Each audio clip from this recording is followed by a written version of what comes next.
오신 분들끼리만 먼저 나누고 그 다음에 산에 올라가서는 인사를 나누고 하기에는 좀 그래요.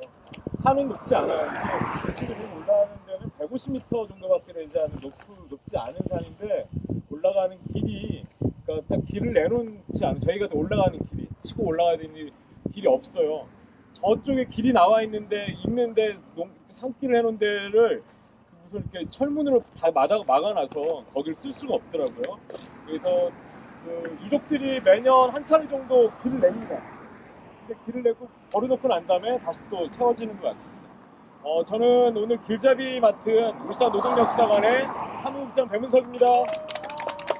이렇게 돌면서 인사 쭉 하시죠. 발굴을 쭉 할 때 여기에 그 구덩이가 17개가 여기서 나왔어요. 그리고 저희 쌍용하나 빌리지 옆에 있는 반정고개에서 6개가 나왔으니까 여기가 저기보다는 뭐 거의 3배 가까이 많은 숫자의 구덩이가 발견됐으니 초기엔 여기서 거의 학살을 하고 더 여기서 뭐 묻을 데가 없었나 봐요. 아니면 귀찮았나 봐. 그래서 간이 커졌나 봐. 그래서 조금 더 가까운 웅촌까지 내려와서 저쪽에 이제 사실 웅촌과 청량이 경계죠, 거기도. 그래서 반정고개까지 와서 학살을 하게 됐습니다. 오늘이 8월 23일이잖아요. 오늘도 32명인가가 오늘도 학살됐어요. 오늘 죽었고 내일 또 막바지 학살 제일 많이 됩니다. 이렇게 해서 8월 말까지 학살이 쭉 진행되고 난 다음에 울산의 보도연맹 학살은 쭉 마무리가 되는데 오늘은 그 학살의 현장까지 올라가도록 하겠습니다. 웅촌 쌍용하나 빌리지 옆에 있는 반정고개는 한 번씩 접근하기가 쉬워서 가보신 분들이 많으실 거예요.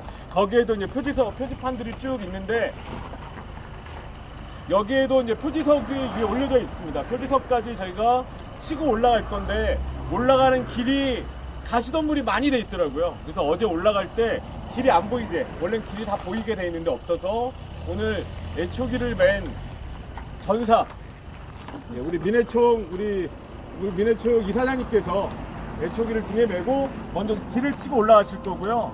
그 다음에 낫이 있어요, 낫. 그래서 주변에 중간중간에서 낫을 치면서 저희가 길을 내면서 가보도록 하겠습니다. 그렇게 하고 올라가서 나머지 얘기는 진행하고자 합니다.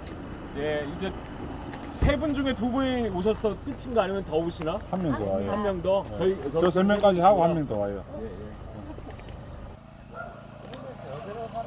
조금 더 가서요. 중간에 치고 올라가는 길이 있어요.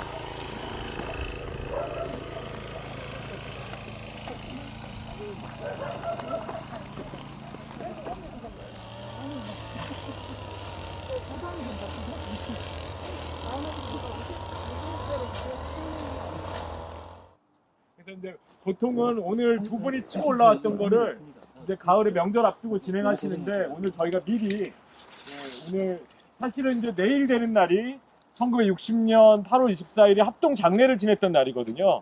그래서 그것을 제가 미리 생각하면서 왔다 생각하시면 될 것 같습니다.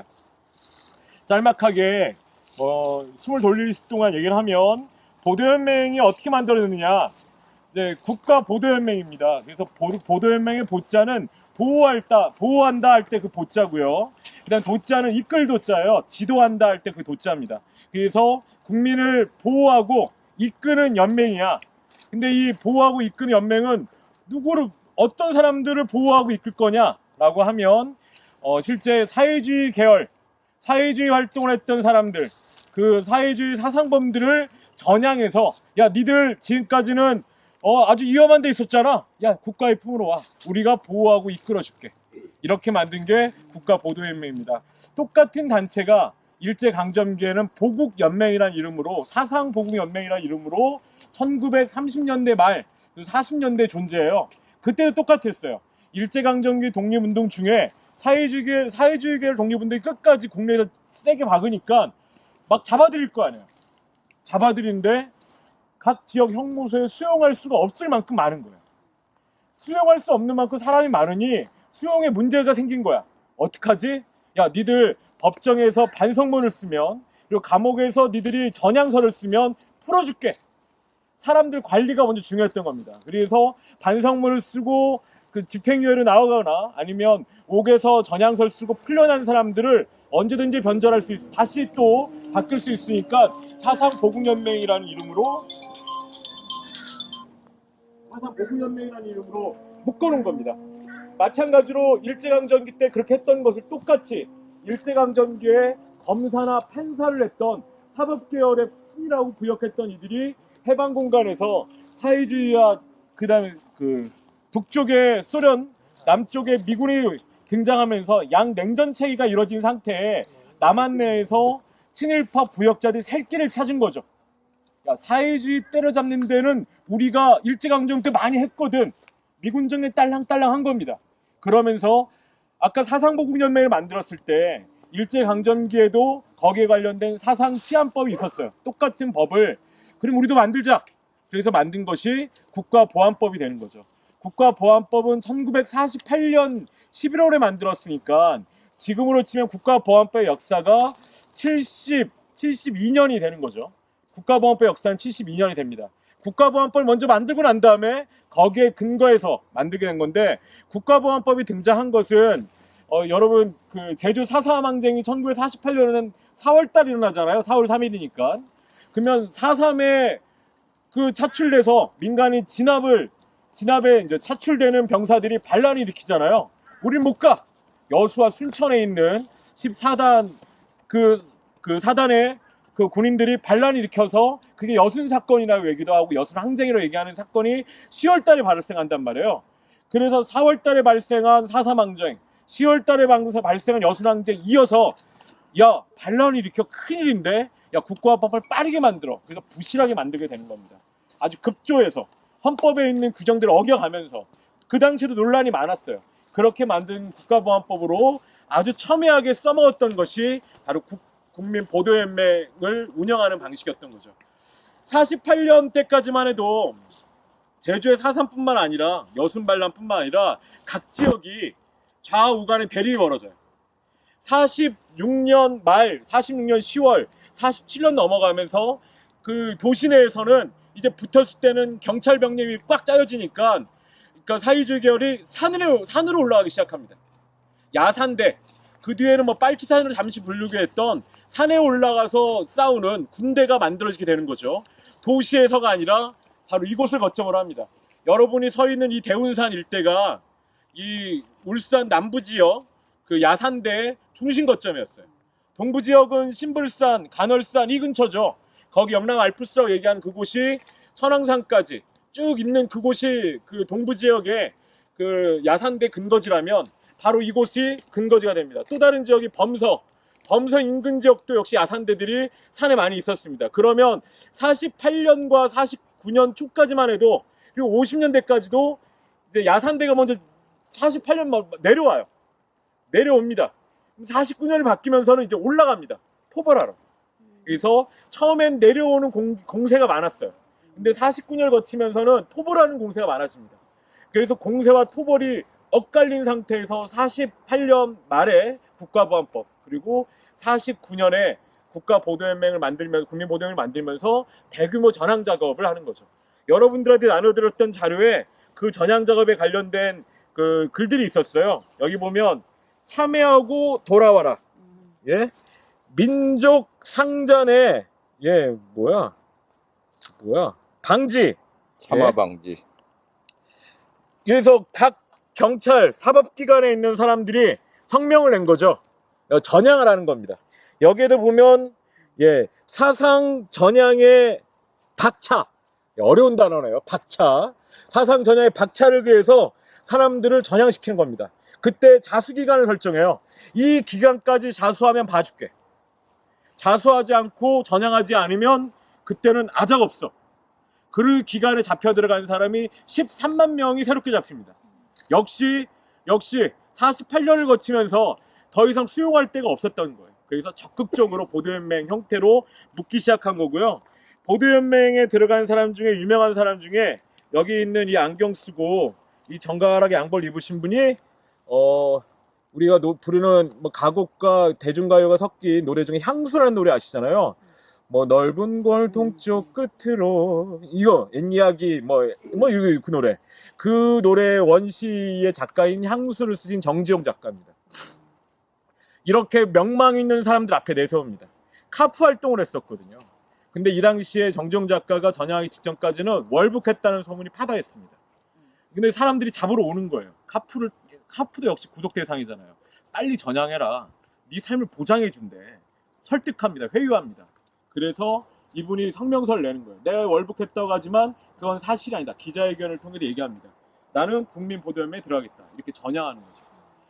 그렇게 보면 1946년부터 시작돼서 사실은 46년에 오늘 이 자리에 이제 와 계시는 우리 손옥기 선생님의 할아버지가 되시는 이간술 선생이 정판사 2조 집회 사건이라는 말도 안 되는 거짓 조작 사건으로 끌려가서 감옥에 갇히셨을 그 즈음부터 미군정이 사회주의 세력, 특히 조선공산당에 대한 공세가 집중될 때 박헌영을 비롯한 이승엽이나 이순군 같은 걸출한 사회주의자들 중에 적정한 수는 북으로 월북합니다. 그리고 47년, 48년까지 급이 좀 된다고 하시는 분들은 월북을 하세요. 그리고 지역에 남아서 야산대로 48년, 49년에 걸쳐서 올라갑니다. 그러면 49년을 거쳐서 50년의 전쟁 전까지 나는 월북도 야산대도 아닌 그냥 남아서 있을게. 그래서 속 시끄럽다. 아니 이런 상처가 너무 싫어. 야 우리 집안에 너무 상처가 큰데 안 되겠어. 적절하게 스스로가 그렇게 전향하면서 그 지역에 남았던 분들이 뭐 대부분이 다 보도연맹에 들어가셨다고 생각하면 됩니다. 그 숫자가 정확한 숫자 통계가 나와 있지 않습니다. 전체를 설계했던 오제도라고 하는 사상검사의 주장으로는 30만 명 정도가 보도연맹원이었다고 얘기합니다. 그리고 역시 또 다른 독고검사가 얘기하는 것도 그 역시도 역시 32만 정도였다고 얘기합니다. 아마 30만 명 정도가 전국에 흩어져서 보도연맹으로 사상전향되거나 이게 관리됐던 인원입니다. 근데 보도연맹에는 그렇게 관리됐던 인원, 사상전향에 자료에도 보시면 있을 텐데요. 제가 보도연맹에 들어가려면 여기 있는 게 양심서거든요. 여기 보면 양심서라 적혀 있는데 이렇게 양심서 같은 반성문을 써야 됩니다. 반성문을 쓰면서 내 주변에 같이 활동했을 사람은 누구야? 이름도 적어야 돼요. 네? 그렇게 적으면 3등급을 주어집니다. 3등급에서 관리를 하다가 2등급을 올려줘요. 1등급이 되잖아요. 1등급이 되면 야 이제 너는 보도연맹에서 이제 탈보도연맹을 시켜줍니다. 야 보도연맹에도 풀어놔도 돼 라고 시켜주거든요. 이렇게 사상문을 관리했는데 여기에는 사상범이 아니어도 들어간 사람들이 있습니다. 왜? 국가가 보도연맹을 만들면서 각 지역별로 인원을 할당했거든요. 읍면별로. 그러면 읍면의 읍장이나 구장들이 지르면서 자기한테 할당된 숫자를 메워놔야 됩니다. 그러니까 보도연맹 가입의 내용에 쭉 보면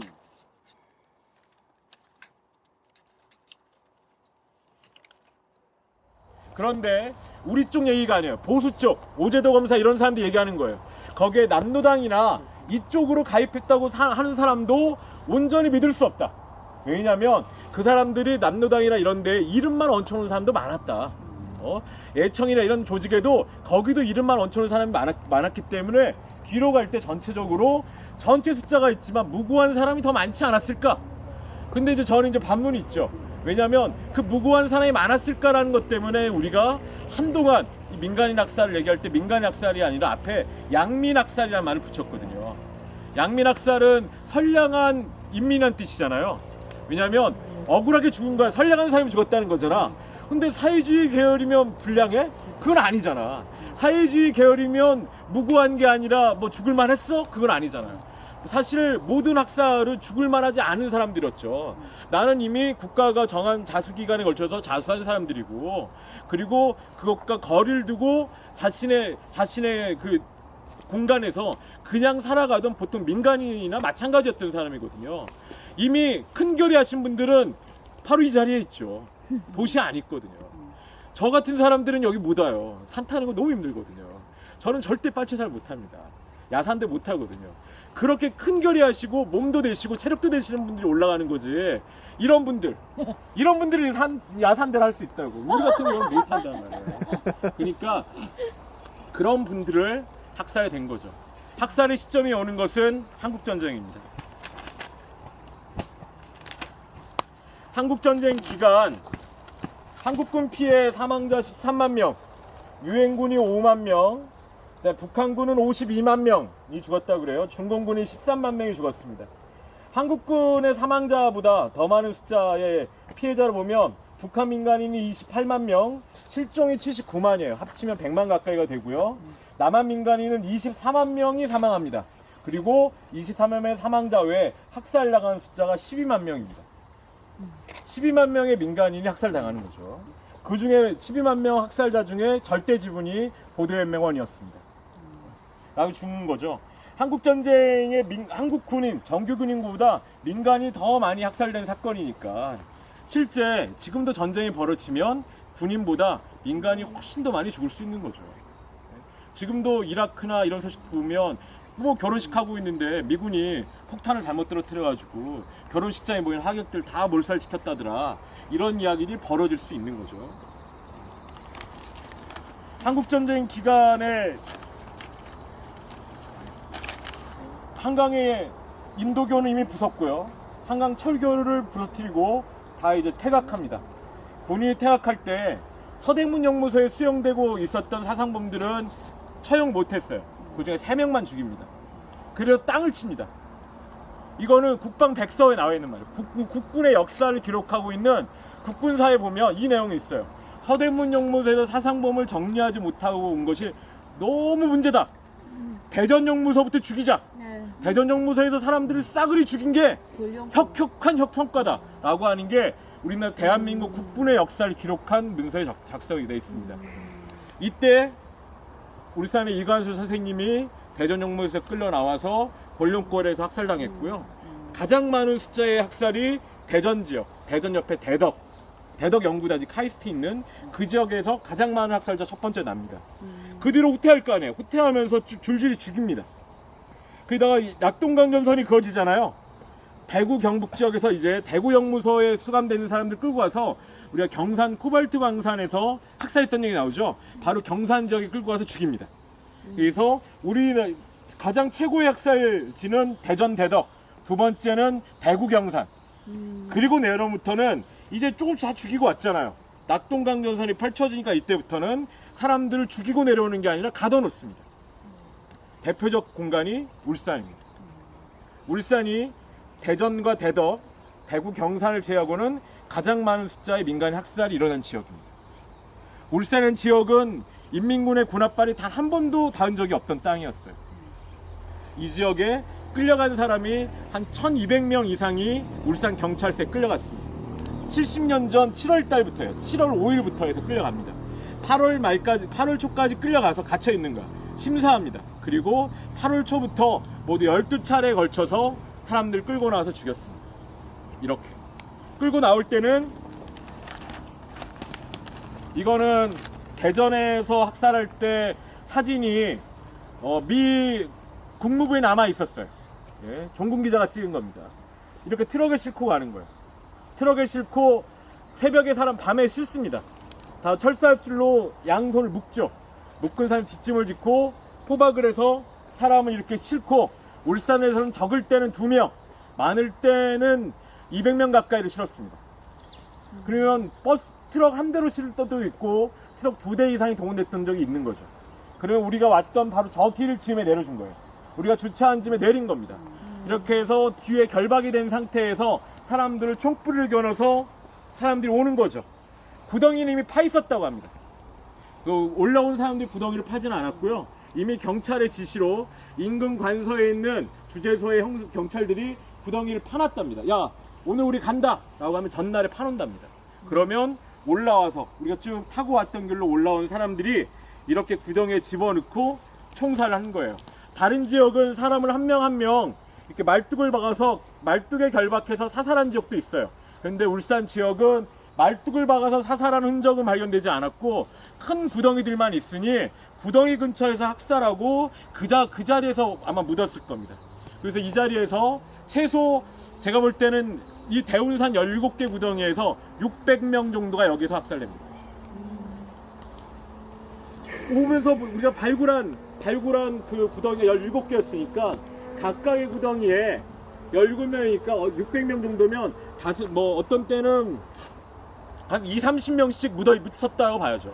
최소 못해도 한 40명씩 이렇게 묻힌 거죠. 그렇게 구덩이에 묻어 놨던 거죠. 이렇게 처형을 한 겁니다. 그래서 처형한 주체들은 경찰이고요.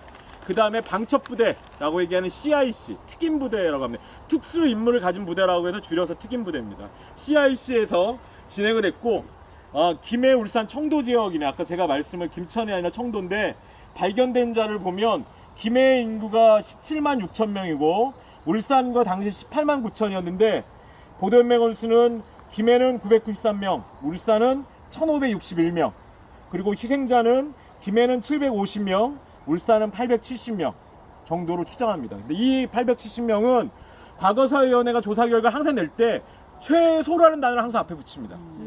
870명, 약 870명 하지 않아요. 최소 870명이 죽었을 거야 라고 얘기합니다. 더 있을 수 있는 거죠. 보도연맹원이 1561명이었으니까. 그리고 보도연맹원이 아니고도 죽었으니까. 이렇게 해서 묻혔을 때 오시면서 그러니까 풀려난 사람도 있어요. 예? 도망치는 사람도 있어요.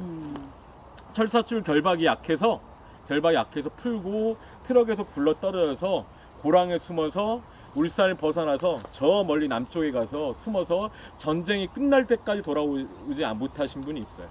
이제 그분이 이청도 선생인데 나중에 과거사위원회에서 그 당시의 과정, 끌려가는 과정을 고백을 했던 내용이 있어요. 그리고 그 과거사위원회 조사 결과에는 나오지 않았는데 저희가 이번에 확인한 결과로는 여기 끌려오기 전에 감옥에서 죽은 사람도 있어요. 감옥에서는 먹을 게 드물었죠. 제대로 지급하지 않았습니다. A, B, C 등급으로 나눠가지고 관리했는데 이 관리되는 과정에 지금 장마 기간을 지나서 이런 때잖아요. 얼마나 후덥지근했겠습니까? 에어컨도 없었을 거 아니에요. 그럼 배앓이를 하는 거예요. 아픈 거예요. 그렇게 해서 죽어나가는 사람도 있고 사식을 제공하기 위해서 유족들이 가족들이 돈을 갖다 줍니다. 뇌물을 썼어요. 하지만 그게 제대로 전달된 적은 없습니다. 다 돈을 떼먹는 거죠. 수차례 면회가 한 차례도 이루어지지 않았다고 그래요. 그런 상태에서 죽어서 시체로 끌려 나온 거고 나머지 여기에서 죽은 사람들은 생사조차 알려지지 않았습니다. 그런 상태로 가는 거죠. 그래서 그 증언한 거에 따르면 이렇게 쭉 가는 길에 내 고향길을 지나게 될 거 아니에요. 이쪽 길을 쭉 오는 길에 웅촌을 거쳐 이렇게 올 거 아니에요. 그러면 이 트럭 안에서 트럭을 타고 가면서 내 고향에 저쪽에 내 집을 향해서 나 간다 하고 크게 고함을 지르고 그렇게 눈물 흘리면서 끌려와서 죽은 사람들이 바로 이 자리에 묻혔다고 합니다. 이 자리에 오신 거는 코로나19라고 하는 엄중한 상황인데도 오시자고 하는 것은 바로 내일까지 쭉 진행되면서 학살이 끝난 시기니까 1950년 6월 25일 한국전쟁이 벌어지고 바로 2달 상간에 일어났던 이 6월 25일 이후에 2달 상간에 일어났던 이 내용을 여기 계신 분들이 모르면 안 되겠다는 생각이 있었습니다. 특히 여기 와서 오늘 두 분이 애초기를 안 밀었으면 못 올라오셨을 거라고요.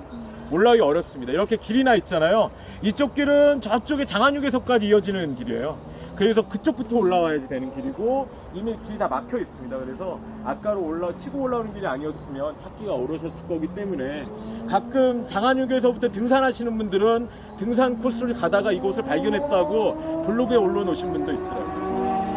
그래서 함께 와야지 올 수 있는 길이어서 오늘 왔고 저희가 작은 제상을 하나 준비했는데 제상에서 제사상을 좀 올리고 술을 좀 올리고 다 함께 절하고 사진 한 장 찍고 주변 둘러보고 그렇게 내려가도록 하겠습니다.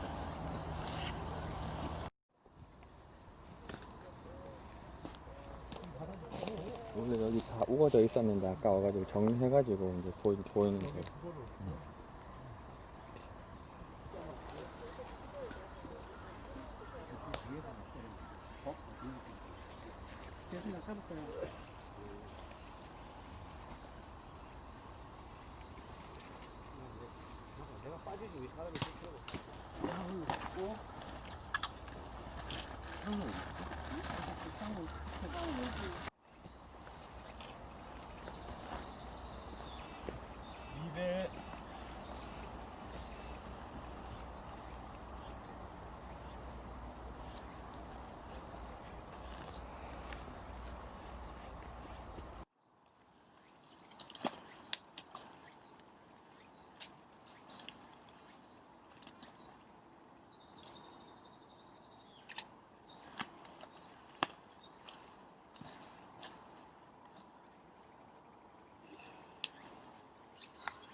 선생님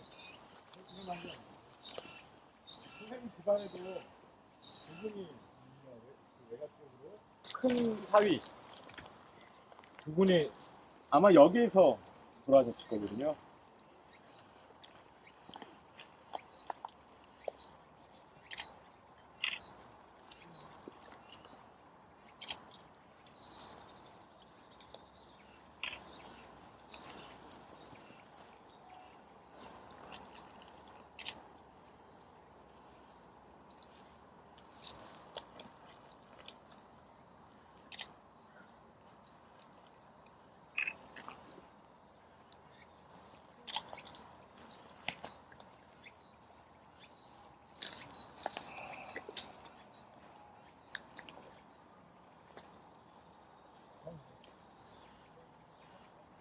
더 없으시죠? 그러면 울산 경찰서를 왜 가느냐? 보도연맹으로 원인들이 끌려가서 수감됐던 곳이 울산 경찰서인 거고, 그러면 이 공간을 발견을 해야 되잖아요. 유족들은 몰랐어요. 1960년 4월 19일 이전까지 우리 집안의 어른이, 내 남편이, 내 아들이, 내 동생이, 우리 형이, 우리 오빠가 끌려가서 죽은 거에 대해서 단 한마디도 이승만 정권 내에서 꺼내지 못했습니다. 1960년 4월 19일이 돼서야 사람들이 드디어 죽은 내 남편, 우리 아버지, 우리 형 동생, 우리 오빠의 소식을 들을 수 있겠다. 그래서 울산 경찰서에 찾아갑니다. 하지만 알려주지 않죠. 네? 경찰들은 야 그때 이랬던 사람들 이미 자리에 없다. 아니 그런 일 자체가 없었다. 실제로 1950년 12월 달에 울산 경찰서장이 낸 성명이 있어요. 부산에서 낸 성명이 있어요. 경찰들이. 이 보도연맹원들이 끌려가서 이렇게 구금됐다라고 하는 말, 구금되고 돌아오지 않는다면 유언비어다. 낭설이다. 그런 낭설을 꺼내는 사람은 끌려가서 엄벌을 처할 거라고 하는 걸 합니다. 이게 1960년까지 그대로 다이렉트로 가는 거예요. 바로 60년 그때 유족들이 개별적으로 할 수 없다는 생각 유족들이 모입니다. 그래서 병영 만세운동 때 어린 나이에 병영 청년회로 참가했던 이문조 선생이 유족회 회장으로, 이문조 선생의 형이 보도연맹으로 죽었거든요. 그렇게 각 지역의 그 보도연맹 유족회 사람들이 한 명씩 한 명씩 아름 소식이 닿아서 3호교 밑에서 처음 모입니다. 울산 3호교 딸이 밑에 처음 모여서 야 우리가 경찰서에 이제 쳐들어가 다 같이 가자. 이제 각자 안 되잖아. 그러면 우리 그 삼산에 지금 강변 길 있죠. 그 옛날에 거기가 이제 강변 포장마차하고 주차장하고 있는 데다가 이제 밥 지을 걸 막 고리를 얹어놓고 밥해 먹으면서 매일 모입니다. 매일 경찰서를 가는 거예요. 찾아갑니다. 유족들이 모여서 찾아갑니다. 매일 데모가 벌어지는 거예요. 하지만 경찰은 묵묵부답. 그때 국회에서 거창 학살 사건을 비롯해서 각 지역의 보도연맹 학살 사건, 민간인 학살 사건을 조사한다고 하는 국회가 이제 4.19이 바뀌었을 거 아니에요. 진상조사위가 꾸려집니다. 이 진상조사에 꾸려졌을 때 진상조사위 국회의원들이 이제 각 지역에 사전 총치하러 올 거 아니에요. 부산에 온다는 소식 됐습니다. 대표들이 가서 만납니다. 그때 다리를 놔줬던 것은 김홍조라고 하는 일제강점기에 유력한 그 분이 있으세요. 친일을 한참 막 할 만하실 분인데 이분은 빨리 돌아가셔서 이분의 제자들이 친일 많이 했어요. 학성공원을 사들였던 사람이기도 하고 좌병형의 우울을 지냈던 김홍조라고 하는 이분의 아들 김택천이 그 50년에 국회의원이었는데 그 국회였던 사람이 그 의원들을 진상조사위원들을 만나서 울산 얘기를 좀 들어달라 청탁을 한 거예요. 그래서 울산 사람들이 발언 기회가 생깁니다. 발언합니다. 의원님, 울산에서도 무고한 민간인들이 죽었습니다. 자를 막 볼 거 아니에요. 보더니 우리가 찾는 것은 양민학살을 찾는 거지. 울산은 보도연맹 사건인데요.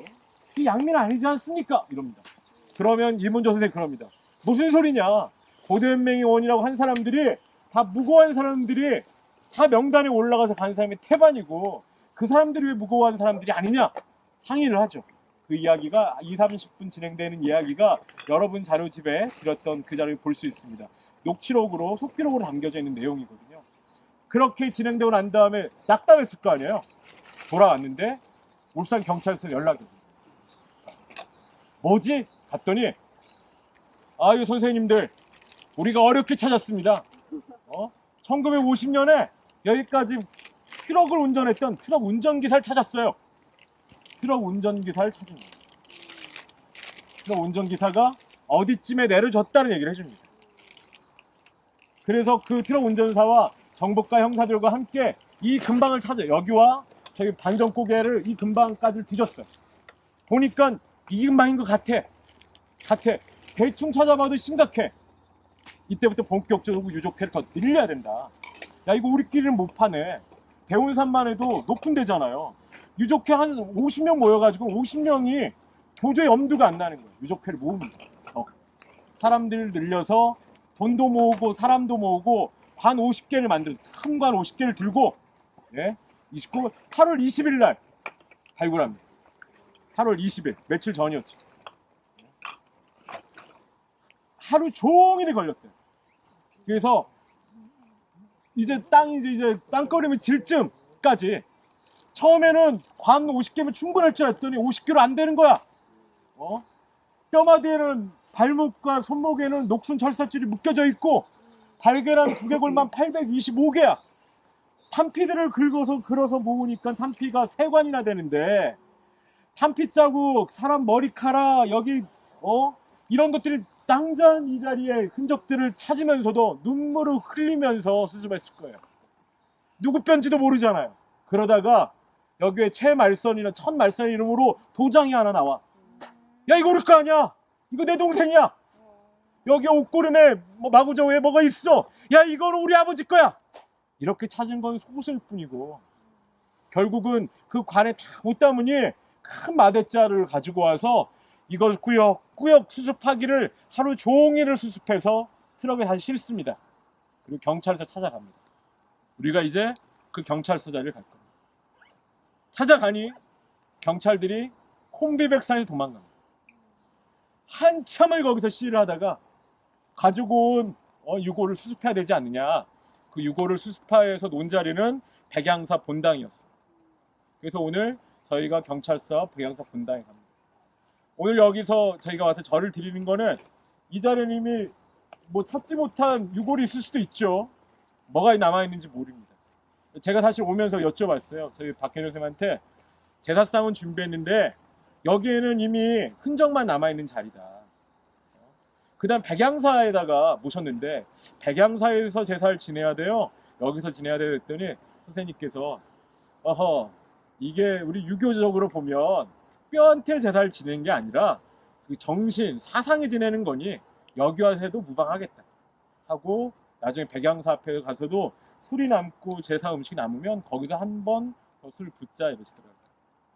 이제 대운산에서의 저희가 이렇게 억울하게 죽어간 그 영령들하고의 만남은 오늘 여기까지 하고자 합니다. 그 아까 예촉이 냈던 길로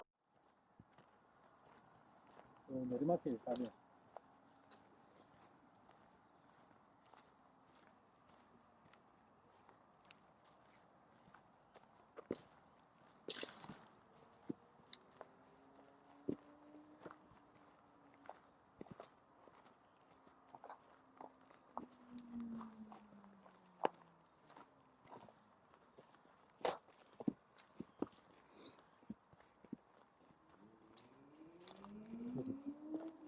저기 있고 그렇네.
사실 여기 더 심한데 제가 어제 겁도 없이 반바지 입고 올라갔다가 아이가 앞불싸 큰일 났구나 그래가지고 부랴부랴 꼭 긴팔 옷가 뭐 이렇게 입고 오시라고 했던 것 같습니다.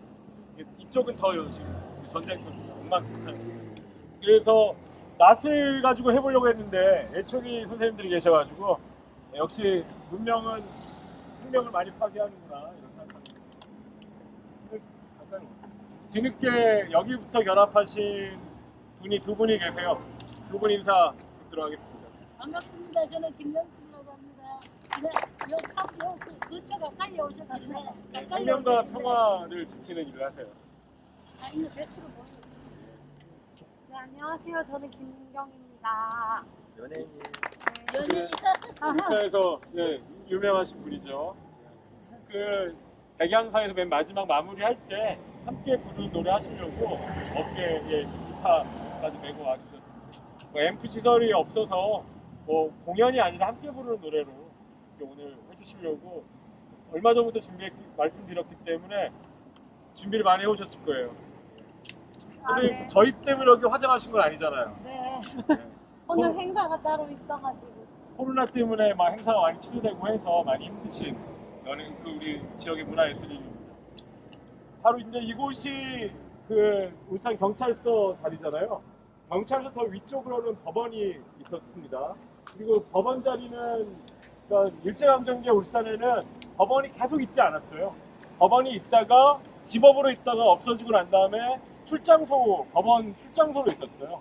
그래서 그 뒤에도 법원을 계속 유치하려고 노력했는데 안 됐던 거죠. 출장소에 있었는데 뭐 법원이었건 출장소였건 저곳이 바로 울산 경찰서에 독립운동가가 잡히면 재판을 1심 저기서 받습니다. 받고 그 복심으로 대구나 그 부산으로 복심으로 가지 않는 사람은 여기서 바로 형벌까지 받았어요.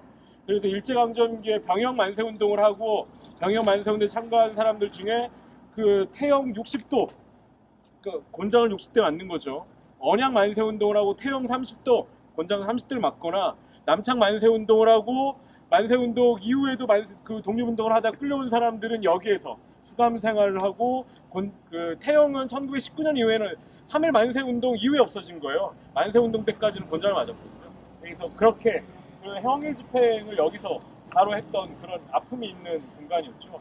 이 공간을 거쳐서 우리가 잘 아는 친일파 노독술이나 이런 친일 경찰들이 양산됐던 곳이기도 하고 안타깝게도 울산은 일제강점기에 순사의 양성소라고 하는 씁쓸로만 뭐 지금은 노동자의 도시, 뭐 산업수도 이런 얘기가 있지만 일제강점기에는 전국에서 순사가 양성되는 곳이다 였었어요.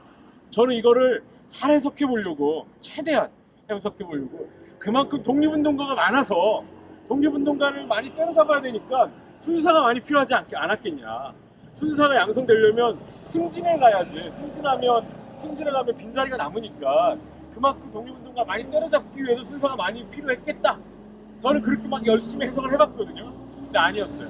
아니었고 일제강점기 이 원도시 울산읍을 중심으로 출세길을 친일과 부역을 택했던 이들이 있었어요. 그리고 많이 있었다고 합니다. 그것을 부끄러워하는 글들이 많이 남아있고 그래서 이제 그런 아픔의 역사 속에서 여기에 친일 경찰들이 득세하는 과정에 해방을 맞이한 겁니다. 해방을 맞이했을 때 그 친일 경찰 중에 고위 관료 중에는 거의 70% 이상이 그대로 자리를 남습니다. 울산의 경찰서장을 비롯한 이런 남아있던 경찰서장들은 다 친일 부역했던 자들이 남는 거예요. 그들이 친일 부역했던 남았을 때는 초기에는 움찔했을 거 아니에요. 움찔했어요. 왜냐하면 건국준비위원회가 만들어지고 울산인민위원회가 들어서면서 각 지역에 근데 이 울산읍에는 인민위원회 사무실을 낼 수가 없었어요. 바로 우익계열이 먼저 여기서 득세를 했거든요. 울산은 안타깝게 우익계열이 일본 육군 남아있는 육군과 협상을 해서 무기를 회수하고 무기를 보관하면서 우익 세력이 먼저 울산 읍내를 장악합니다. 대신 방어진읍, 언양읍을 중심으로 한 그 서부 7계면, 뭐 서부 5계면 얘기를 하기도 7계면 얘기하는 삼남면, 상북면, 두동면, 두서면, 범서 이렇게 쭉 열려진 이쪽으로는 좌익 계열이 훨씬 더 강했습니다. 남쪽으로도 대연이나 서창이나 남창 쪽으로도 좌익 계열이 강했습니다. 그런데 읍내는 고스란히 되는 거예요. 여러분한테 카톡으로 드린 자를 보신 분도 있고 보신 분도 있을 텐데 자료를 이제 공유를 따로 해드릴게요. 보면 이제 당시 브루스 커밍스라고 이름을 가진 그 미국 학자입니다. 그 사람이 우리나라 현대사 관련된 얘기를 그가 박사 논문을 쓴 책이 나오면서 브루스 커밍스의 그 한국 현대사에 관련된 한국전쟁에 대한 글이 사실은 우리가 역사 공부를 한창 진척을 내기 전에 그 사람 글이, 왜냐하면 그 사람은 미군정 자료를 다루잖아요. 미군정 자료를 접근하죠. 그래서 그가 쭉 적어놓은 미군정 자료를 근거로 보면 경상도 일대엔 인민회가 다 셌습니다. 근데 울산은 인민위원회가 존재는 했지만 통칭하지 못한 지역으로 표시가 돼 있었어요. 왜 그러냐? 울산 읍 때문에 그랬습니다. 바로 이 읍에서 암약하는 그 경찰들이 바로 보도연맹에 학살되는 사람들을 끌고 옵니다. 한국전쟁이 딱 터지고 난 다음에 각지로 쭉 내려올 때 보도연맹원들을 한 군데로 모아야 되는데 잡아들여야 되잖아요. 근데 일시에, 불시에 진행할 거예요. 왜냐하면 이거를 시일을 두고 한 달 동안 잡아들이면 소문이 다 나서 다 도망갈 거예요. 그러니까 불시에 비밀 작전처럼 사람들에게 통지를 다 합니다. 야, 방어진 읍은 어디 모여라. 어디 오늘 노역한다더라. 어디 읍은 여기 오늘 뭐 그 전체 우리가 뭐 하는 게 있으니까 다 같이 집회가 있다. 다 모여라. 여기는 우리 오늘 교육받는 날이야. 다 모여라. 이렇게 다 모이게 하고 일시에 여기 다 끌고 오는 거예요. 그리고 주요 핵심 인자들은 형사들이 직접 갑니다. 형사들 중에 저승사자라고 불렸던 백윤규 경감이었는데 나중에 형사 반장까지 했어요. 백윤규나 그 다음에 이런 사람들이 바로 다니면서 독립운동했던 아주 독립운동가 출신의 핵심 사회주의 계열에서 전향했던 사람들은 그렇게 다 이쪽에 잡아왔던 거죠. 여기에 수용이 다 안 됐어요. 여기에 이전에 여기에 지하주차장이 있었잖아요. 기억하시죠? 지하주차장은 사실 감옥이 있던 자리입니다. 감옥이 있던 자리고 저 위쪽으로 애들의 연무장이 있어요. 애들이 뭐 유도도 하고 뭐 체력 단련하는 데가 있을 거 아니에요. 체력 단련을 그 다음에 그들의 관사만 빼놓고 나머지 공간을 사람으로 다 채우고도 모자르니까 학성동 근처, 학성역 근처 농협 건물에 농협의 창고까지도 사람들 수용하는 공간으로 사용을 했었습니다. 그러면서 사람들은 자신들이 어떤 재판을 거치는 게 아니니까 어떻게 될지 모르는 거예요. 처음에는 사람들이 밤에 쓱 나가네? 야, 석방되는가 보다. 기뻐했어요. 웬걸? 다음날 사람들이 싣고 왔던 트럭이 다음날 아침에 그것이 들어오는 과정이 목격되고 그 얘기가 전파되면서 사람이 풀려나는 게 아니라 가면 돌아오지 못한가 보다를 알게 됩니다. 그게 점점 퍼져나가기 시작하는 거죠. 끌려나가는 사람들이 누구인지도 확인이 되잖아요. 그러면서 불안에 떨면서 한 달 이상을 여기서 보내게 됩니다. 면회는 절대 불가능했다고 하고요. 그래서 이 지역에 돈 좀 있다고 하는 사람들은 집안 사람들 쓰면서 사람을 빼내는 사람도 있었어요. 하지만 이전의 유력자 가문이 아니고는 대부분은 그대로 죽음을 당하는 과정이 됐기 때문에 특히 울산 지역에서는 가장 많은 870명의 희생자가 난 겁니다. 서창 지역 같은 경우는 서창의 주재소 그 파출소장이 서장이 보도연맹원들을 다 끌고 오라면 지시가 내려졌을 거 아니에요. 보도연맹부를 갖다 불태워서 없애버려요. 그래서 서창 지역에서는 보도연맹을 희생된 사람이 없어요. 근데 나중에 너무 감사하다고 그 집에는 밤에 몰래 먹을 거 갖다 줍니다. 그리고 지금은 공덕비까지 세웠어요. 그랬던 사람도 있어요. 전국 지역에 그랬던 사람이 서너 명이 있어요. 그분들 공덕비에 서 있지만 울산에서는 순복음교회 목사인 조용기 목사의 아버지였던 분이 그 마을 사람들 몇 명은 풀어줬다라고 하는 미담 같은 미담이 있지만 그것은 뭐 크게 확인되는 건 없고 대부분 그렇게 된 거죠. 자, 아까 말씀드렸던 1960년 다시 가서 60년 사람들이 쉬고 왔습니다. 서장 나와라.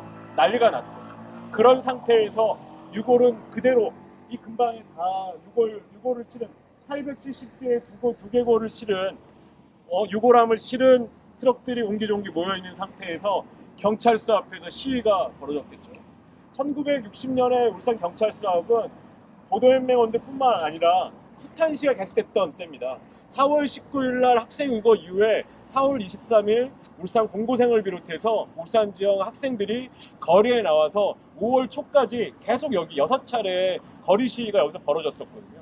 그리고 그 시기가 끝난 그 뒤를 이어서 보도연맹 유족회들이 피학살자 유족회가 계속적으로 와서 시위를 했던 거고 8월 20일 유고를 다 발굴해 와서 마지막 가장 큰 시위가 벌어진 거예요. 경찰들은 모두 도망간 상태에서 사람들은 통곡하면서 백양사까지 올라갔던 거고 백양사 올라가기 전에 이미 준비들은 다 됐어요. 그 다음부터 유골들을 다 가져오면 어떻게 할까에 대해서 할 거 아니에요. 무덤을 어떻게 할 것인가 결정을 했죠. 백양사에 그 백양사 앞 지금 주차장을 쓰고 있는 자리 중턱 부분에 크게 합동묘를 만들기로 했고 합동묘의 비문도 누가 쓸지 결정됐습니다. 이것은 최연배 선생님이 쓰기로 결정이 됐어요. 최연배 선생님이 병영의 3.14 병영에서 병영 만세운동으로 희생되신 분들의 유패가 모여있는 3.14 앞에도 3.1 충원비라고 하는 게 세워져 있고 그 뒤에 비문도 최연배 선생님이 쓰셨거든요. 거의 비슷한 때 쓰신 거예요. 거의 비슷한 형태의 비석도 거의 충원비랑 거의 비슷한 형태의 합동묘의 비석을 썼습니다. 비석을 세우고 합동묘를 만든 거죠. 그리고 장례는 24일 4일날 울산 경찰서 바로 옆 옛날 울산 초등학교 울산 초등학교는 그 전에 울산 공립보통학교 그 다음에 그 태화 심상 소학교를 거쳐서 해방됐을 때는 태화국민학교였고요. 그 뒤에는 울산국민학교 이름이 바뀌어 있던 때입니다. 울산국민학교 운동장에서 유족만 5,000명이 모였습니다. 유족 숫자가 5,000명. 지역 울산 시민들 울산 시민들 아직은 그때는 울산시로 승격하기 전이죠. 예, 울산의 그 주민들이 전체가 2만여 명 가까이가 다 같이 모였습니다. 함께 합동 추모제를 진행하고 백양사까지 올라가는데 첫 행렬이 시작해서 마지막 행렬이 닿기도 전에 첫 행렬은 백양사에 도착할 정도로 긴 장례열이 끌어서 올라가게 됐습니다. 그리고 백양사에서 합동장례를 치렀는데 원래는 오후 3시에 하관까지를 다 끝내기로 했는데 저녁 7시가 되도록 하관하지를 못합니다. 왜 그러느냐. 이대로는 우리 아버지, 우리 어머니, 내 동생, 내 남편, 우리 아들을 보낼 수 없다. 관을 붙잡고 우는 사람 누구의 뼈인지도 모르니까 큰 관 여러 개로 해서 모두 합사했습니다. 합사했고 봉부는 5m 정도 크기로 만들었거든요. 거의 능 정도의 규모가 돼요. 합동묘 5m짜리 능에 합사해서 했는데 그 관을 부여잡고 떠나지 못하는 사람 때문에 원래 예상보다 4시간 이상이 걸렸고요.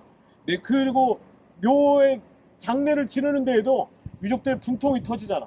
다시 경찰서에 와서 못다한 분을 풀었던 그 이야기도 그 신문기사로 다 그대로 남아있습니다. 그런데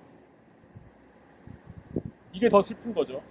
1960년에 그렇게 8월 24일 날 장례를 치르고 난 다음에 6개월이 지나지 않을 때 9, 10, 11, 12, 6개월 넘구나. 12, 1, 2, 3, 4, 5 9개월이 딱 지난 시점 1961년 5월 16일 날 뭐가 벌어집니까? 5.16 쿠데타가 벌어지잖아요. 5.16 쿠데타 이후에 3일도 안 돼서 갑자기 긴급개혁령 조치로 각 지역의 보도연맹 학살자 유족들을 모두 잡아들여라. 유족회 임원들을 한꺼번에 잡아들입니다. 이것을 잡는 긴급조치 조치할 그 법적 기준이 필요하잖아요. 이 사람들을 잡아들일 명분이 없는 거야. 유족회를 잡아들일 명분이 없잖아. 명분은 그 뒤에 법으로 만들었어. 일단 잡아들여라. 왜 잡아들이느냐? 어디 한국전쟁 기간 군인들과 경찰들이 빨갱이들을 죽였다는 이유로 어떻게 그들에 대해서 모함을 했다. 빨갱이들이 아니라 민간인들을 죽였다라는 모함을 할 수 있느냐? 유족회들은 불순하다. 라고서 잡아들입니다. 그때 이문조 선생을 비롯해서 울산의 총무, 사문화사 부회장까지 3분이 잡혀 들어가셨어요. 여기 북정동 저 건물 뒤편에 그 보도연맹 사무실이 있었다고 합니다. 그 사무실을 쓰고 있었던 거기를 급습해서 간판을 떼고 3명을 잡아갔습니다. 그리고 지역의 책임자 2명도 잡혀갔다는 기록이 있는데 중앙의 전체 수용자 기록에는 빠져 있는데 증언까지 포함하면 5명, 기록에 남아있는 건 3분이 잡혀갑니다. 잡아간다는 소식이 들으니 각 지역별로 대표들은 다 도망갑니다. 부산으로 도망가고 각 지역으로 도망가요. 그래서 1960년 8월 24일 장례를 치르고 10월 1일 날 합동매에서 단체 사진 찍은 사진이 남아있거든요. 그 사진을 보신 분들이 있을 거예요. 합동매 앞에 찍은 사진이 남아있는데 그 사진에 남아있는 사람들이 10월 1일은 제가 이제 왜 10월 1일 날 찍었을까 이제 쭉 음력을 계산해 보니까 추석 전날이다. 추석 앞에 음력 맞춰서 그 이제 합동으로 위령제를 다시 한번 지는 거예요. 고사 이제 합동 제사를 지낸 거죠. 그리고 찍었던 사람들이 뿔뿔이 흩어집니다. 흩어지고 난 다음에 그러면 어떻게 됐을까? 무덤은 고졸이 남았을까? 성안의 백양사 앞에 가보신 적 있으시죠? 백양사 앞에 무덤을 5m짜리 무덤을 보신 적이 없잖아요. 그리고 2달이 안 돼서 무덤을 파헤치기로 결정합니다. 처음에 경찰들이 유적에 남아있는 몇 사람들 불렀다고 합니다. 야, 저기 무덤을 정리해야 되니까 이장해야 되겠다. 이들이 이장 비용을 낼래? 얼마씩 내야 된다. 불렀다고 합니다. 뭔 소리냐? 뜬금없는 소리냐? 이럴 때 이장 비용을 내라고 하니 그래 몇 명은 모금도 했대요. 야 이거 어떻게 낸다더라. 모금도 했대요. 근데 아무 순식간에 아무런 통지도 없이 무덤을 파헤칩니다. 5m 무덤을 파헤쳐서 거기 있는 유골을 다 뽑아냅니다. 뽑아내서 번영교 건너서 쭉 내려가면 저쪽에 신정, 지금의 이제 굿모닝 병원 있는데 그 뒤편에 옛날 지금 그 중호아파트가 없어졌습니다. 그 옛 신정동 중호아파트 자리 그 옆이 울산의 2번째 화장장이었거든요. 첫 번째 화장장은 저희 성심고 옆에 있었고 일제강점기 때 화장장이 옮겨서 이 원도심이 커지니까 저 아래쪽으로 뺐던 거거든요. 달동 그 화장장에서 3일 밤낮을 연기가 올랐다. 825개 두개골 비롯한 모든 유골을 그 자리에서 불을 태웠습니다. 이것은 어떻게 밝혀졌느냐? 화장장 주변에 살던 자기의 어릴 적 기억에 화장장에 연기가 올라오면 사람들이 화장장에 가서 물어본다. 야, 어느 집 사람이 죽었어? 야, 누구네 장례야? 왜냐면 화장하는 경우가 많지가 않았기 때문에. 한번 연기가 올라오면 누가 죽었는데? 가서 묻는데 성안에 묻혀있던 빨갱이 뼈를 몇 대에 트력을 해서 빨갱이 뼈래 다 뽑아온 거네. 그 이야기를 들었다고요. 그 이야기 들은 이후에 3일 밤낮 연기가 끊어지지 않아요. 그때 그 뼈는 어디로 됐는지 모릅니다. 그 뼈가루. 지금도 누구도 몰라요. 이거야말로 그것이 알고 싶다 나가야 되는 거 아니에요? 이거야말로 이제는 말할 수 있잖아 이런 데 나가야 되는 게 아닌가. 도대체 그 뼈는 어디로 갔을까? 찾을 수가 없는 거죠. 그리고 그 당시 보도연맹 1960년에 그해 가을까지 1차 법정에서 그 1950년에 보도연맹 학사할 때 그들을 그 수용자들을 수용했었던 그 당시 수사반장이나 형사반장들 몇 사람 4명이 수사를 받았거든요. 그들은 상부의 짓이었다. 처음에는 발뺌하다가 상부의 짓이었다라고 얘기했고 수감 생활을 하고 있었어요. 다 풀려났어요. 그래서 보도연맹 학살에 대해서 책임진 사람은 아무도 없습니다.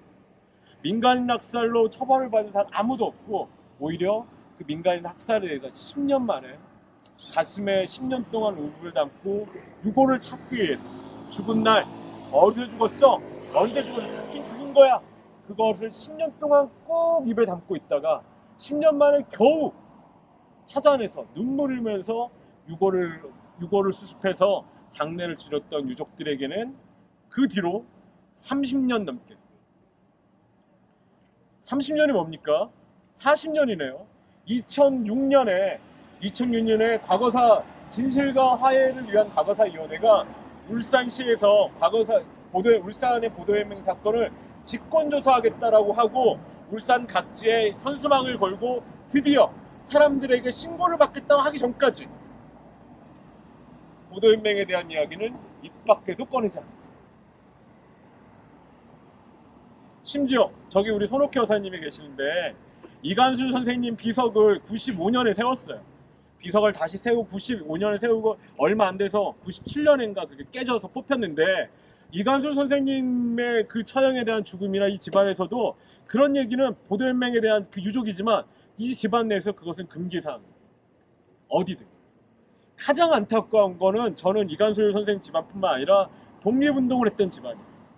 제가 최근에 울주군의 일제 방면에 항일운동을 하셨다라고 하는 그 송병홍이라고 하는 독립운동가 집안분의 조카분을 만났어요. 그분이 제가 울산 전월에 지금 제가 이렇게 얘기하고 있는 거를 울산 전월에 기획기사로 쭉 연재했던 걸 보고 연락이 왔어요. 우리 집안에도 보도연맹으로 희생된 분이 있다. 누구냐? 송병홍 선생님은 일제강점기 말에 해방될 때 풀려나셨어요. 고문이 심해서 해방 이후에는 거동도 못 하셨대요. 근데 그 집안은 반송송가예요. 아니, 방송송가가 아니라 여중가? 하여튼 송씨인데 잘 나가는 송씨야. 송씨인데 방송이 그 동네 땅이야. 여천인가? 여중가? 파주인가? 모르겠다. 하여튼 송씨 집안이야. 송씨 계세요? 손씨는 있는데 송씨는 안 계시네. 하여튼 그 집안인데 집안도 부유해요. 단천 일대에서는 세 번째 손가락에 들 정도로 부유했대요. 그리고 독립운동가 집안이야. 해방 후에 얼마나 떳떳하고 당당했겠어. 그랬던 집안에 송병홍 선생의 아버지 송예택 어르신 같은 경우도 농민조합 활동을 하셨어요. 그리고 송병홍 선생의 동생 또 독립운동 집안의 자식으로서 해방 공간에서 농민의 활동이나 조합 활동에 나갔어요. 두 분이 보도연맹에 끌려갔고 아버지는 보도연맹으로 돌아가시고 한 명은 집안의 경찰 선으로 겨우 풀어냈어요. 아버지는 죽은 거. 그 사실을 얘기해 주시더라고요.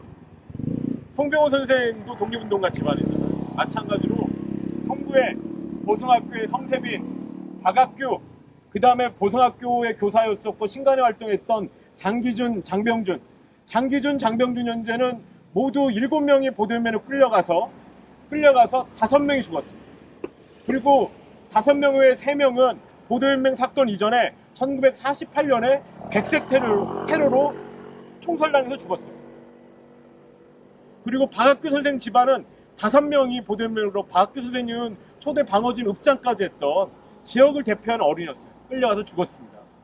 그리고 일제강점기에 울산 노조 위원장을 했었고 신간회 활동이나 독립운동에 앞장섰던 김상원 선생 같은 경우도 보도연맹이 만들어졌을 때는 보도연맹 위원장으로 감투를 줬는데 실제로 보도연맹 한국전쟁 터지고 끌려가서 제일 먼저 죽었어요. 보도연맹 때 언양지역의 독립운동가로 유명한 이동계 선생 인민위원회 위원장이었었고 농민조합에서 다 국가유공자예요. 이동계 선생도. 그분도 보도연맹으로 끌려가서 죽었을 거라고 보여집니다. 그리고 보도연맹 창립 결성대회를 할 때 앞에 나와서 그 여성 대표로 부녀 대표로 발언했던 김여사, 이분은 국가유공자에는 조영진 선생의 부인이고 그 다음에 울산의 김알천 선생의 여동생으로 생각하는 김영진 선생인데 개운학교 교사였고 부녀동맹에 일을 했었고 울산 여성의 활동이나 근위 활동 하셨었던 그 김영진 선생도 역시 그들의 흔적이 없습니다. 역시 보도연맹으로 돌아갔습니다. 다 이 얘기는 바로 울산 지역의 해방 공간에서 가장 깨어 있었고 일제강점기에 비굴하지 않았기 때문에 가장 당당했었던, 가장 우리가 본받을 만하고 존중받을 만한 분들이 다 바로 이 공간에서 잡혀 들어가서 보도연맹에 죽은 거고, 그분들의 후손은 그분들의 자랑스러운 독립운동에 대해서 칭찬받거나 위로받거나 보상커녕 2006년 7년도까지 이 이야기를 입 밖에도 낼 수가 없었어요. 심지어 2006년 7년 8년에서 보도연맹에 조사했을 때 못 믿어, 우리가 또 당하라고 아예 신청 안 하신 분이 훨씬 더 많아요. 870명의 보도연맹 희생자, 최소 그렇게 얘기하잖아요. 신청하신 분은 그 250명 정도고요. 보도연맹 신청하신 250명이에요. 밝혀낸 거는. 그리고 과거사위원회가 신청 여러 자료로 확인한 숫자까지 포함해서 420명. 신청받은 것 플러스 본인 자기들이 직접 밝혀낸 것까지 해서 420명. 그러니 밝혀지지 못한 숫자가 더 많은 거예요. 네. 누가 보도연맹 희생자 명단이 안 나올 숫자 훨씬 더 많아요. 그래서 신청을 그때 안 하셨던 분이나 이런 분들이 요구를 계속했던 게 뭐냐? 과거사위원회법을 다시 재개정해서 기간이 끝났다고 조사를 안 하니까 우리는 이제 조사하고 싶다. 안 해주는 거야.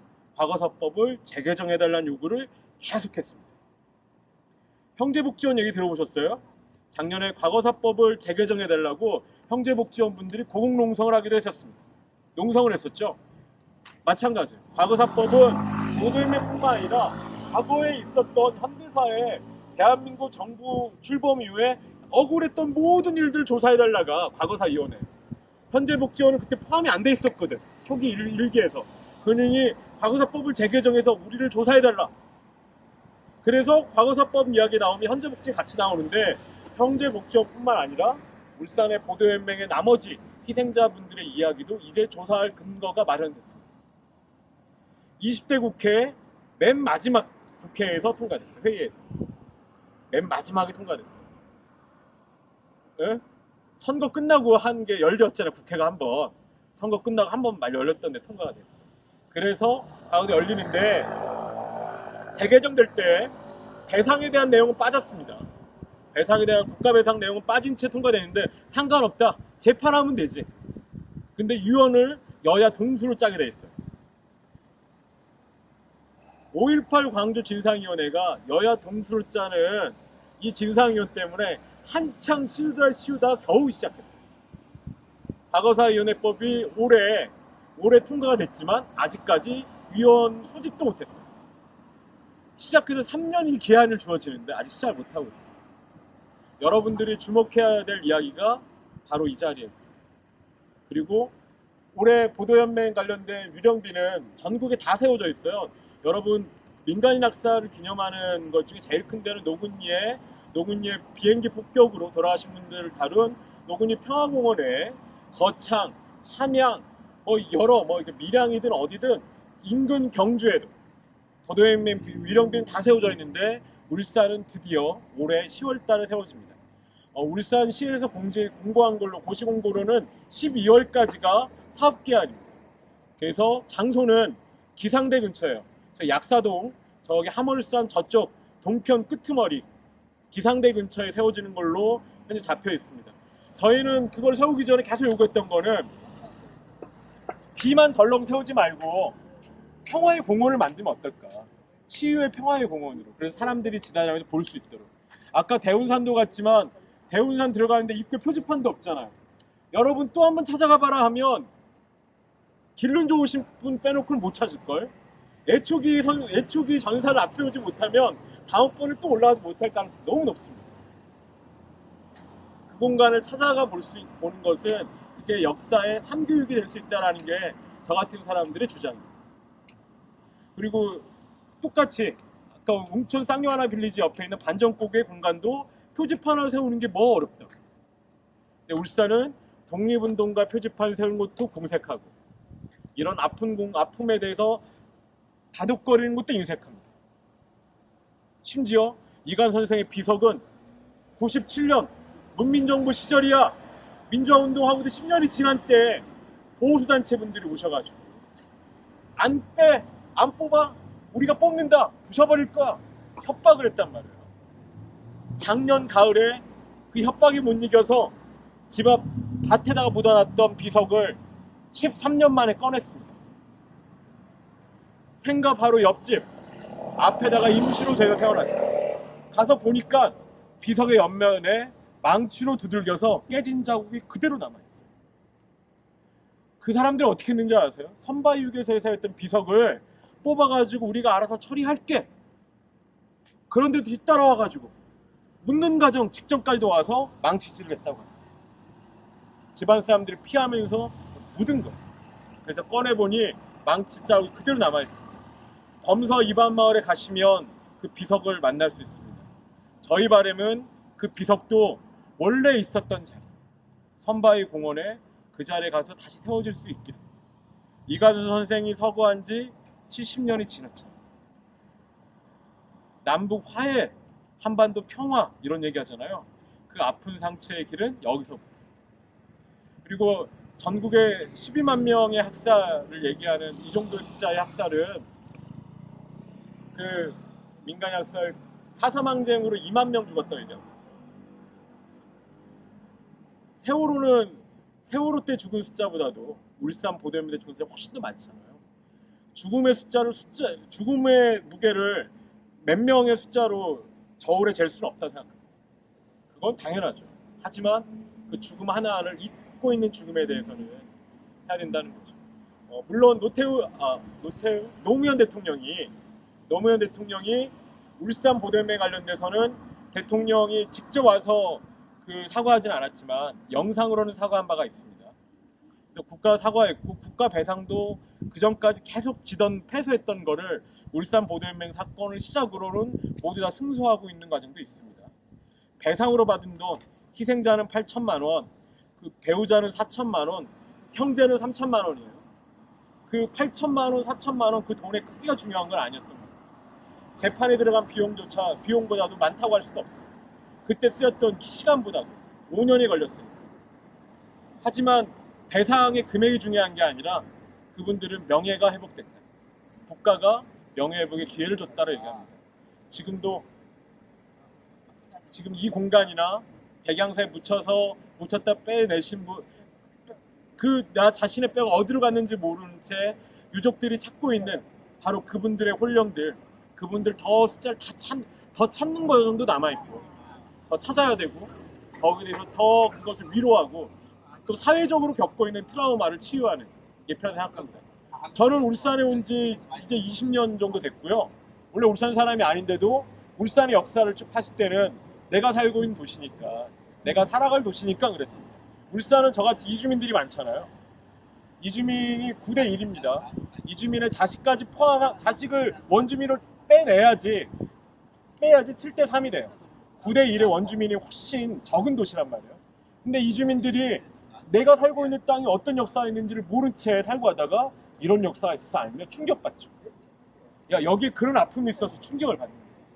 이 사회가 겪고 있는 트라우마가 있는 거예요. 일제강점기의 청산과 함께 그게 있는 거죠. 그래서 보도연맹은 특히나 저는 말씀드리고 싶은 건 보도연맹 학살 사건은 이념의 분쟁으로 죽인 것도 있어요. 이념에 대한 숙청이야 있지만 친일 경찰들이 독립운동가를 이념의 갈등에 얹어서 독립운동가와 독립운동가 가족을 핍박하고 살해한 과정이라고 저는 얘기해요. 전 뒤섞여 있다. 단순히 이념적 갈등에 사람들이 이렇게 죽인 게 많이 아니라 친일파로서 그대로 남아서 존속했던 경찰 세력들이 독립운동가들이 눈에 걸리는 거야. 자기를 아일버리야. 그들을 그렇게 살해한 것도 전 같이 섞여 있다고 보여집니다. 그 역사 속에 살아왔기 때문에 저희가 올바른 역사 찾기 다른 거로 나온 거예요? 아니요. 그 브루스 커민스의 한국 현대사나 한국전쟁이 사실은 많은 그 한국의 해방군간을 연구하는 사람들의 이제 그 인용자료로 쓰이거든요.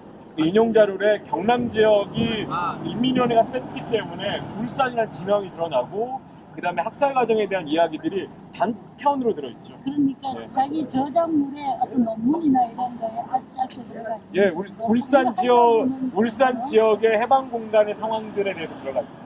그 텍스트를 원본으로 아니요, 브루스 커민스의 이제 한국전쟁은 개정판이 책으로 나와 있어요. 그 책 그건 못 봤는데. 네, 한국전쟁. 한국 전쟁이 있는데 한번 보여줘요. 예, 개정판이 나와 있어요.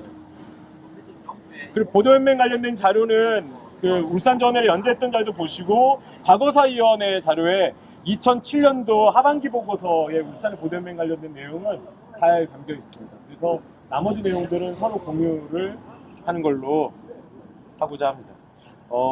저희가 백양사까지 원래 가려고 했었는데 여기서 설명 거의 다 했어요. 백양사 앞까지 가서 맨 마지막 마무리를 해도 될까요?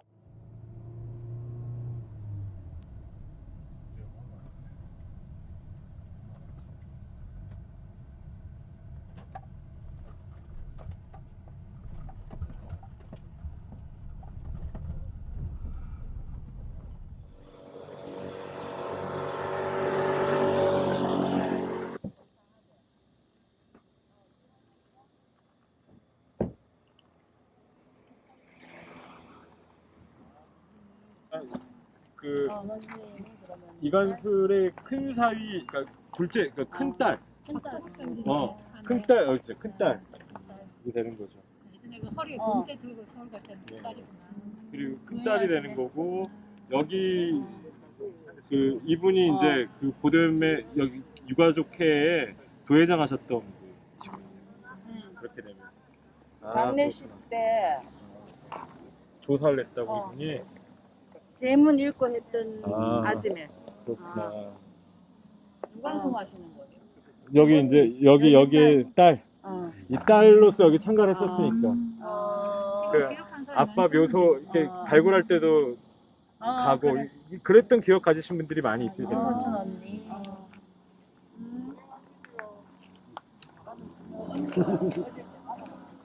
따라가서 여기 사진 요거 언니가 제공한 거지 싶은데 언니 집에 있는 거 보고 뭐 이 사진도 많이 보셨을 거예요. 아까 얘기했던 울산 초등학교에서 합동 장례 치를 때 이 유족들이에요.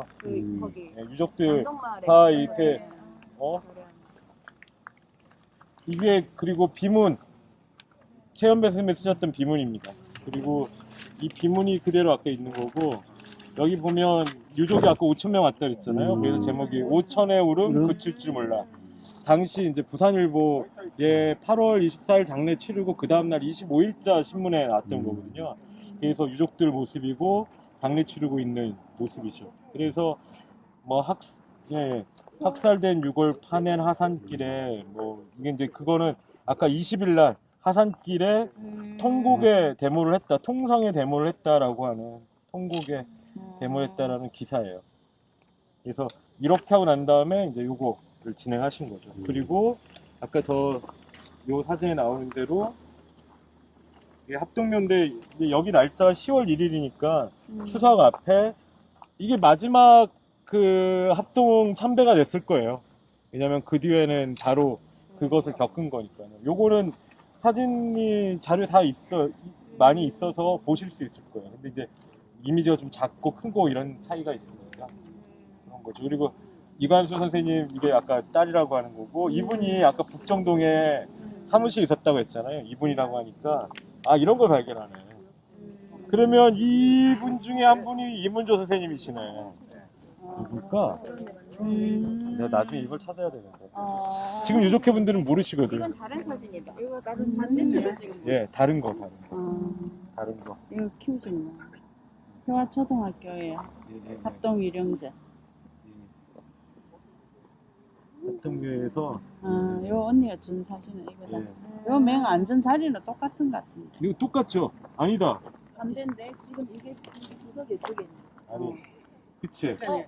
비석이 비석은 여기 있어도 자리를 한번 바꿔서 또 찍었네. 자리 그대로 옮겨서 찍었네. 요 앞에 여기 왜냐면 앉아서 속 들어간. 요 모자 쓰신 분이 여기 있다가 비석하고 반대했다가 지금 비석하고 그러니까 아니면 그게 사진 아니고 반대구나. 사진이 거꾸로 반대 돼. 거꾸로 된 거네. 거꾸로 된 거네. 거꾸로 된 거죠, 맞죠? 맞네. 거의 똑같은 똑같은 사진. 똑같은 사진이잖아 이거. 요 사진도 받아야 되겠다. 이거 그거 저번에 그 박만순 씨 왔을 맞아, 때 맞아. 언니가 들고 이제 진행하시면 됩니다. 네, 할까요? 술을 아까 여기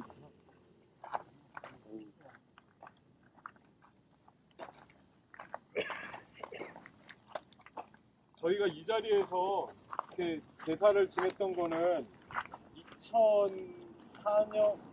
2004년에 도법 스님이 생명평화 탑발순례를 했을 때 이 자리에서 저희가 첫 천도제를 지냈던 바가 있어요.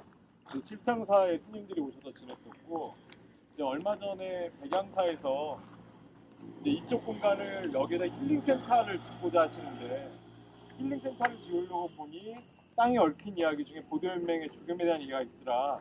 그래서 올해 6월 25일 날 수륙대제라고 하는 이름으로 여기서 천도제를 지냈던 바가 있으세요. 법당에서 지내셨던데 이게 뭐 법당이든 어디든 한과 달리 오늘은 저희가 역사기행했던 사람들의 마음으로 대운산에서도 잔을 올렸고 이 자리에서도 잔을 올리도록 하겠습니다. 선생님 보시죠.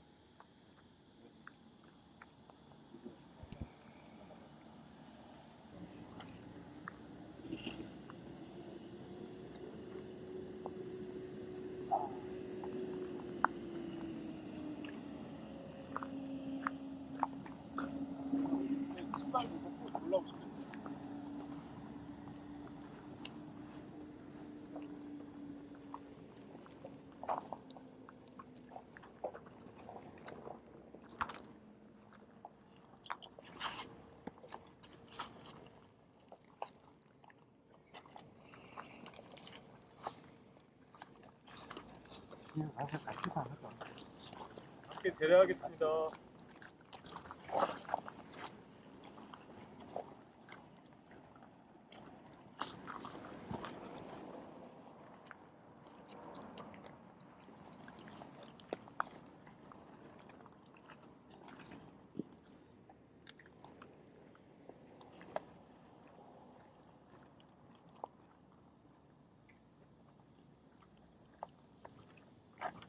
분이 그 부회장 하셨던 분이구나.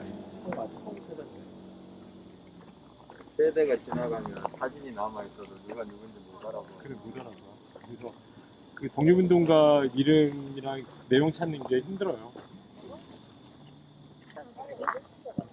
지금 깨졌죠? 다시 볼 수 있다고. 다시 세웠다고. 안 세웠어요. 처음 봐서. 아 위령비를 세운다고. 아, 위령비를. 이관수를 어디냐면 이관수 선생님 생가 바로 옆에 옛날 손은교 선생님 후익 그 집안이잖아요. 근데 거기 이제 이수훈 선생님이라고 이관수의 사촌 동생이 거기 살고 계신데 그 집 앞에. 네, 감사합니다. 이관수 선생 생가 옆에 보면 기아집 있잖아. 들어가는 입구에. 기억나죠? 기아집 앞. 저도 알아주세요. 고맙습니다. 이관수가 팔려가지고 마음이 아픈 거 아니야?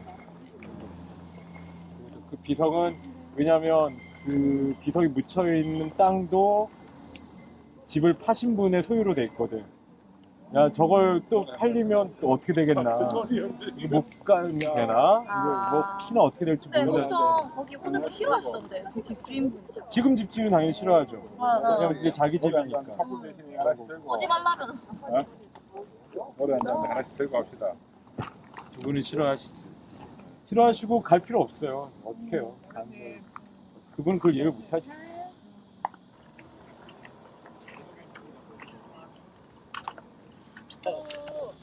한국전쟁 70년 그 울산에서 학살당한 사람들을 위한 어떤 마음을 가득 담아서 역사 기행을 했다고 알고 있는데 이렇게 함께 할 수 있어서 너무 마음이 따뜻합니다. 코로나 때문에 굉장히 참 힘든 시기지만 이런 따뜻한 마음으로 저희가 잘 이겨낼 수 있을 거라고 생각을 합니다. 첫 곡은 여러분들은 잘 모르는 노래이지만 제가 한 곡 준비한 여러분들도 아실 만한 노래를 들려드리도록 하겠습니다. 첫 곡은 제목은 해달에게라는 노래입니다.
남겨둔 채 해에게 빌어 달에게 빌어 잊혀진 시간이지만은 않길 해에게 빌어 달에게 빌어 잊혀진 내 기억들이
꿈속에서 나를 봤을 때는 굉장히 멋지게 보이기도 하고 정말 꿈속에서 살고 있는 그런 느낌을 가지는데 거울 속의 나를 보면 참 너무 초라하고 허무하고 그런 시간들과 세월이지만 그래도 이 해에게 달에게 빌면서 꿈속에서의 내 모습을 거울 속에서 지금 현실에서도 찾아볼 수 있기를 바란다는 그런 내용의 곡이었습니다.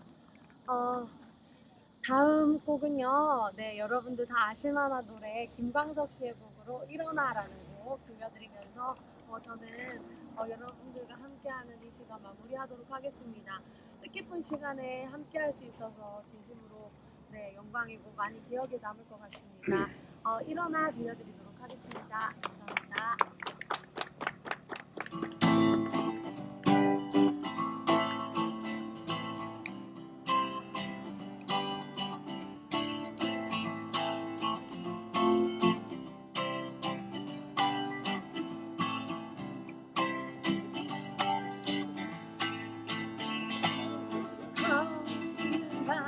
가운데 서 있어 한치야 또 보이지 않아 어디로 가야 하나 어디에 있을까 불러봐도 소용없었지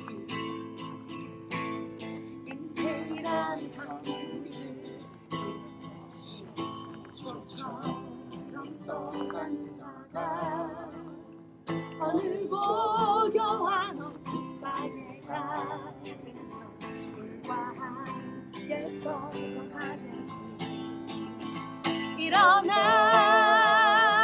일어나 다시 한번 해보는 거야 일어나 일어나 온 세상 그처럼 끝이 없는 삶 속에 나와 너는 지쳐가고 또 다른 행동으로 또 다른 말씀으로 스스로를 안시키지 인정함이 많을수록 점점 더 멀어지고 그저 왔다 갔다 시계수가 같이 매일매일 흔들리겠지 일어나 일어나 다시 한번 해보는 거야 일어나 일어나 세상처럼 일어나 일어나 다시 한번 해보는 거야 일어나 일어나 봄의